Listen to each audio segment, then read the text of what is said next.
आपने कभी इस पर विचार किया कि आखिर देश में सैकड़ों लोग नहीं हजारों पंडित थे स्वामी दयानंद के पहले, और उसमें हजारों में सैकड़ों नहीं, मैं समझता हूं हजारों से भी ज्यादा रहे होंगे जिनको वेद कंठस्थ थे।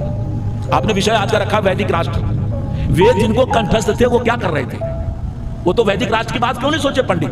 स्वामी दयानंद के पहले तो हजारों पंडित थे, लाखों पंडित थे, उन्होंने क्यों नहीं वैदिक राष्ट्र की बात? आपको जानकर आश्चर्य होगा कि पंडितों को वेद कंठस्थ थे। अभी मैं गया था कर्नाटक में और हमको बुलाया था मध्य संप्रदाय के। आपने शायद सुना हो कि मध्य काल में 5 आचार्य हुए हमारे देश में, शंकराचार्य, रामानुजाचार्य, वल्लभाचार्य, निम्बार्काचार्य, मध्वाचार्य। ये 5 आचार्य पांचों दक्षिण में हुए। पांचों ने दार्शनिक संप्रदाय बनाए। उस सब पर बोला नहीं है, द्वैत है, अद्वैत है, विशिष्टाद्वैत है, द्वैताद्वैत है, ये सब अनेक संप्रदाय हैं उनके। शंकराचार्य के संप्रदाय से आप परिचित है। मध्य संप्रदाय की पीठ है कर्नाटक में सोदे में, और उस पीठ वो परंपरा से चले आए जो उनके गुरु हैं इस समय श्री श्री विश्व वल्लभ तीर्थ।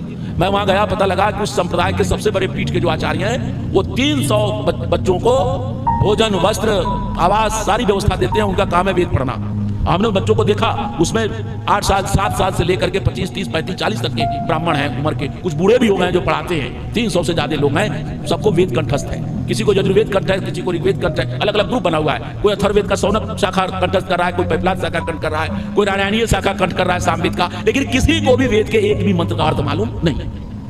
वेद में क्या लिखा है पता ही नहीं, मंत्र कंठ है। इसका परिणाम क्या हुआ? जब जहाज पंचम राजकुमार आए, वहां के विक्टोरिया के पुत्र बनारस में आए, उसमें देश गुलाम था, तो बनारस में काशी नगरी में उनकी बग्घी पर उनको बैठ के सवारी निकाली गई काशी में, प्रिंस को देखने के लिए। प्रिंस माने ब्रिटेन का, लंदन का प्रिंस राजकुमार आया था।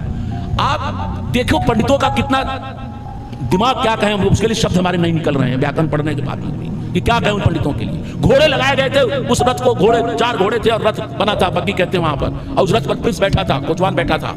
उत्साह में काशी के पंडितों ने, जिनको व्याकरण कंठ था, जिनको वेद कंठ था, घोड़ों को हटा दिया और घोड़े की जगह पर पंडित जुट गए और 10-12 पंडित, 4 घोड़ों के बदले 12-13 पंडित जोत के ले गए। सारे जनता फूल बरसा रही थी, पंडितों पर कम, उन प्रिंस पर ज्यादा। पूरे भारत में किसी ने नहीं आलोचना की इस बात की, केवल 2 व्यक्ति आलोचना किया।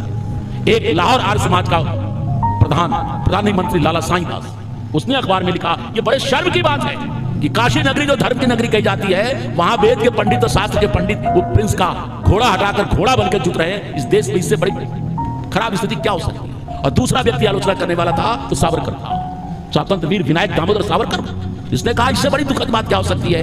आइए, इस देश में ऐसे ऐसे पार्टी वाले हैं जो कह रहे हैं कि मैं गांधी हूं, मैं सावरकर नहीं हूं। अरे सावरकर के पैरों की धूल नहीं होती। बदमाश लोग, ऐसे लोग राजनीतिक दलों के मेंबर बने हुए जो सावरकर को गाली देते हैं।